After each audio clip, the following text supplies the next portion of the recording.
السلام عليكم ورحمة الله وبركاته أعزائي طالبات الصف الثالث الثانوي القسم الأدبي. النهاردة إن شاء الله هندرس chapter 4. Rosendal refused at first to return to the capital and continued pretending to be the king. He told Sabt that he was mad because the plan was too dangerous. طبعا في البداية راسندل بيرفض الفكرة اللي بيعرضها عليه سابت ان هو يرجع تاني ويستمر في ان هو التظاهر بانه الملك، لانه شايف ان الخطة دي خطيرة جدا. سابت assured Rosendal that Duke and his men couldn't say anything without showing their guilt. هنا طبعا سابت بيحاول يطمن رازنديل وقال له ان هم مش هيخبروا بامره وان هو بيدعي ان هو الملك، لانهم هم متورطين في ذنب كبير، ما يقدروش يعلنوا ان رازنديل مش الملك الحقيقي. They couldn't say that Rosendal wasn't the king without admitting kidnapping the real king and killing his servant. يعني مش هيقدروا يقولوا ان راسندل مش الملك الحقيقي من غير ما يقولوا ان هم يعترفوا ان هو اختطفوا الملك وان هم قتلوا الخادم بتاع الملك.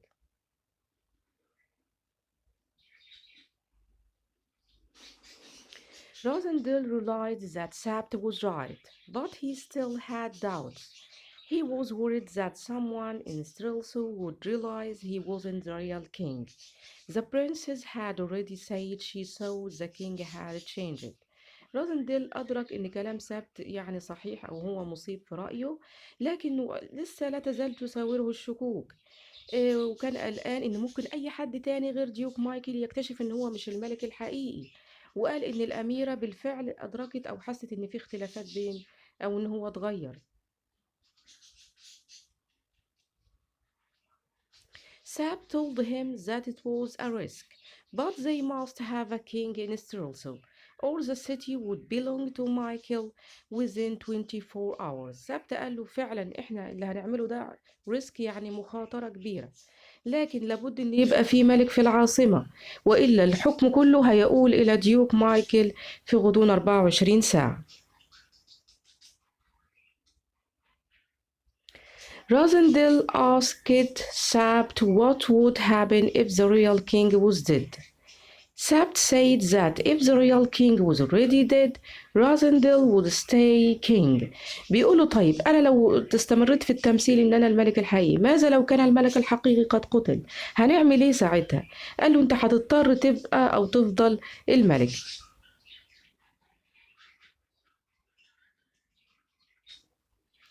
Sabt thought that the real king was still alive, and that Michael and his men wouldn't do anything to him, as they knew that Rosendal would stay king if they killed the real king. سابت كان بيعتقد إن الملك الحقيقي لا يزال على قيد الحياة، وإن ديوك مايكل ورجاله مش هيقدروا يؤذوه بأي شكل من الأشكال، لأنهم لو عملوا كده هم كده بيخدموا الملك المزيف اللي هو رازنديل، وإن الملك المزيف هيفضل الملك، فعشان كده هيحاولوا يفضلوا أو يبقوا الملك على قيد الحياة. Rosendil was convinced and he agreed to go to Strelso. Sabt went to get the horses, but in seconds later he came back and asked Rosendil to look out of the window. رازندل طبعا convinced يعني اقتنع بكلام سابت ووافق ان هو يذهب تاني الى العاصمة. سابت ذهب ليحضر الخيل ان هم يتجهوا بيه تاني للعاصمة، لكن في غضون ثواني رجع بسرعة وطلب من رازندل ان هو ينظر من النافذة.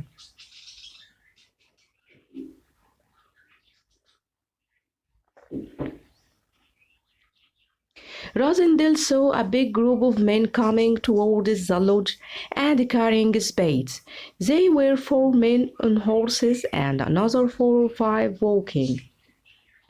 He realized that must be Michael's men who came to hide their evil work. طبعا رازنديل بص من النافذة وشاف مجموعة من الرجال، كانوا عبارة عن 4 رجال وكانوا متجهين إلى قصر الصيد.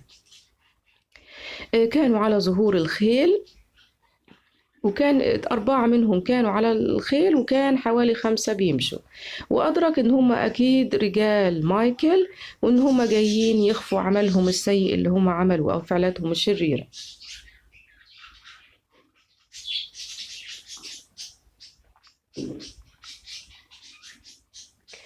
Rosendale told Sapt they should make sure that some of those evil men would join Joseph.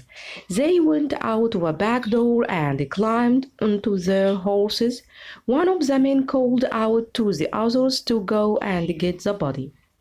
رازنديل كان ايه قال له ان احنا لابد نتاكد ان بعض من هؤلاء الرجال الاشرار ان هم ينضموا او يلتحقوا بجوزيف، لان دول هم اللي قتلوا جوزيف، فاكيد لابد ان احنا ننتقم منهم. خرجوا بقى طبعا، خرجوا من الباب الخلفي وتسلقوا وتسلقوا طبعا. واحد من الرجال دول صاح وطلب من الآخرين إن هم يذهبوا ويحضروا الجثة.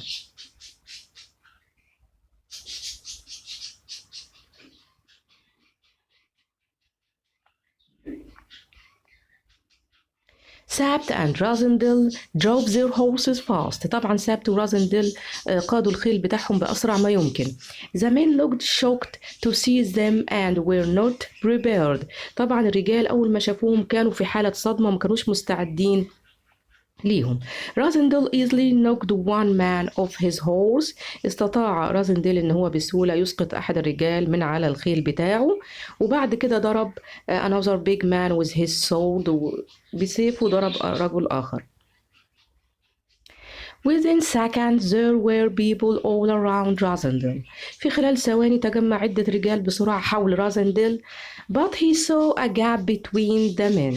شاف بينهم فراغ كده أو فتحة، قدر إن هو quickly rode through the gap، قدر بسرعة إن هو ينطلق بالخيل بتاعه من هذه الفراغ اللي بينهم towards the forest باتجاه الغابة. He was almost shot by a gun. تقريبا أصيب بطلق ناري. He saw Sapt on his horse ahead of him. وشاف سابت على خيله أمامه.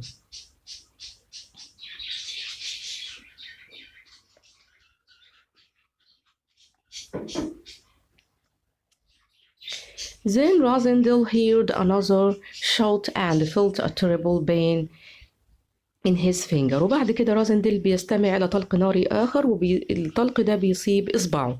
Someone shot again. أحد ما بيطلق النار عليه مرة أخرى. But now they were too far away. لكن لما بيطلق النار بيكون سابت ورازنديل ابتعد.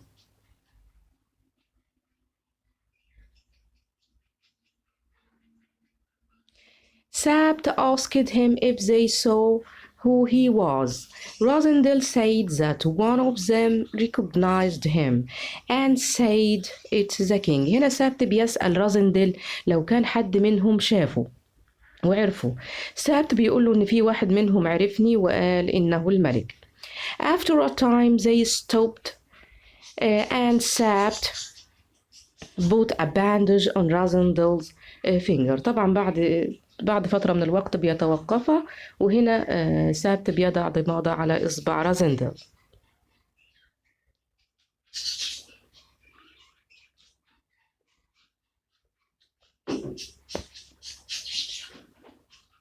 Then they arrived at a farm. Rosendale covered his face, saying to the farmer that he had a bad tooth. Then they asked him for food. The farmer was kind and let them rest. طبعا بعد كده بيصل هما الاتنين إلى مزرعة. رازنديل بيحاول إن هو يغطي وجهه، وبيقول للفلاح اللي في المزرعة دي إن هو بيعاني من من ألم الضرس. بعد كده بيطلبوا منه إن هو يقدم لهم الطعام. الفلاح ده كان طيب جدا، وطبعا سمح ليهم إن هم يرتاحوا.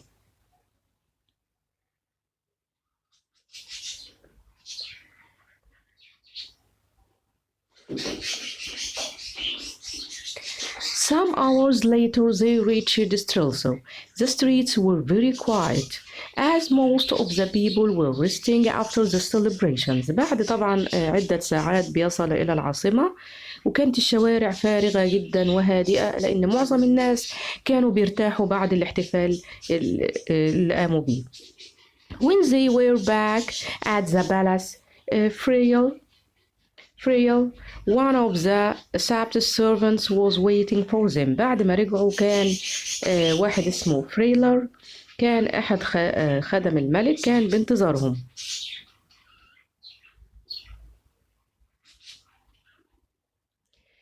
فريلر noticed that Razendel the king was hurt. طبعا لاحظ فريلر ده إن الملك كان مصاب. Sabt explained to him saying that he caught his finger in a door. وهنا سابت حاول يبرر له سبب إصابة الملك بإن هو يعني أصيب أو جرح إصبعه في الباب. He told him to say nothing about that. Sabt told him that the king was like all young men who liked to ride their horses now and then. طبعا وكان بيحاول هنا سابت يبرر للخادم إن الملك زي كل الشباب بيحب يركب الخيل من حين إلى آخر. After that, Sabt told Razendel that Friller was a good servant, but sometimes it's best not to tell أو trust even the best of men. بيقولوا طبعا هنا سابت بعد فترة بيقول لرازنديل إن فريلر ده good servant خادم كويس، بس لكن إن إحنا يجب ألا نثق حتى الرجال الجيدين. They went back inside. دخل إلى القصر through the passage to the king's room. طبعا رجعوا تاني إلى القصر من خلال الممر السري إلى غرفة نوم الملك.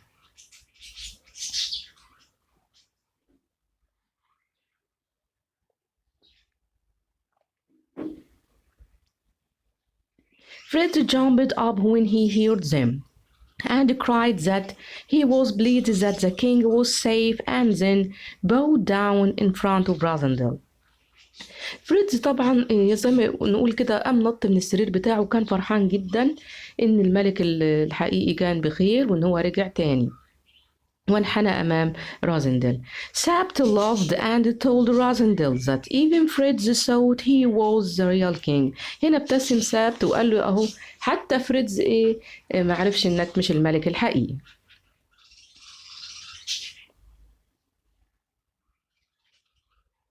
Fritz was surprised. فريدز كان مندهش جدا. And then he asked Razendel what had happened to his hand. كان فريدز مندهش وسأل رازندل ما الذي حدث مع يده. And where the real king was. وأين الملك الحقيقي. There was a knock at the door, so Sabt asked Razendel to climb into bed and pretend to be asleep. هنا في الوقت ده كان في طرق على الباب، وعشان كده سابت طلب من رازندل إن هو يعود تاني ويتظاهر بالنوم.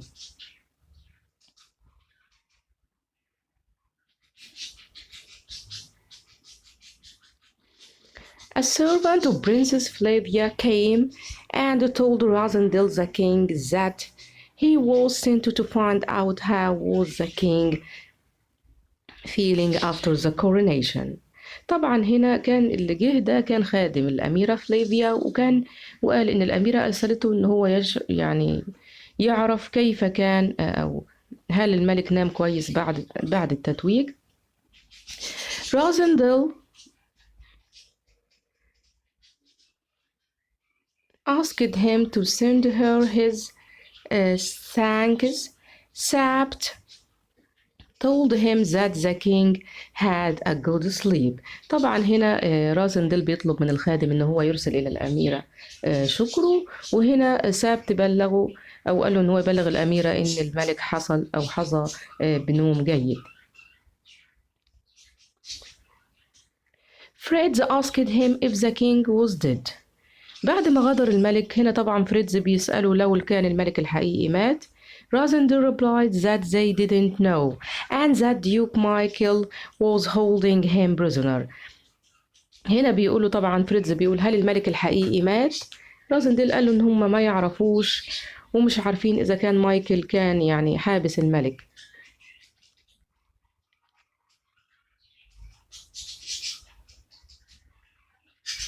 The next day, Sabt told Rosendil all about the king's duties. He also told him what he should say to the many important people he had to meet during the day. في اليوم التالي هنا سابت علم رازنديل كل ما يتعلق بمسؤوليات الملك، وكمان أخبره طبعا المفروض يقول إيه مع الناس المهمين اللي هيقابلوه.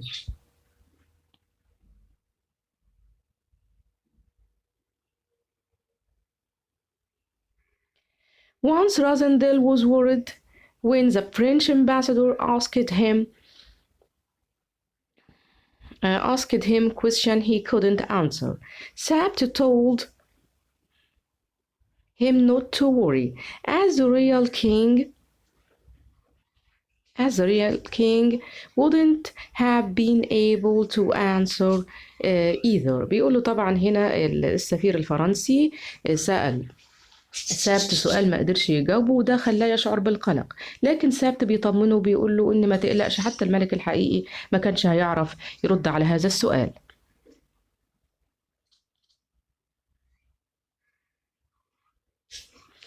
Rosendil had to tell everyone that he couldn't write because of his finger.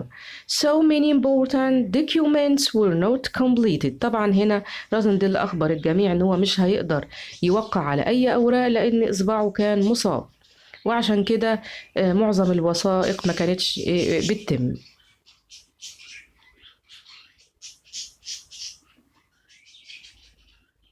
Rosendil asked a new servant who had never met the real king for a drink. Rosendil didn't want anyone to realize that he wasn't the real king. هنا طبعا رازنديل طلب من يعني خادم جديد في القصر ان هو يحضر له الشراب، لان رازنديل ما كانش عارف او ما كانش عايز اي حد في القصر يعرف او يدرك ان هو مش الملك الحقيقي.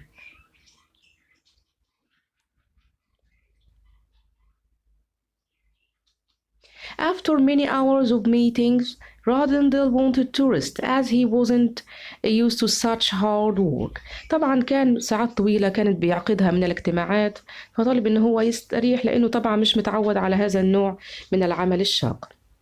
فريدز objected saying that they shouldn't waste any time. هنا طبعا فريدز اعترض على طلب الراحة اللي طلبها رازنديل وقال إن هم يجب ألا يضيعوا أي وقت.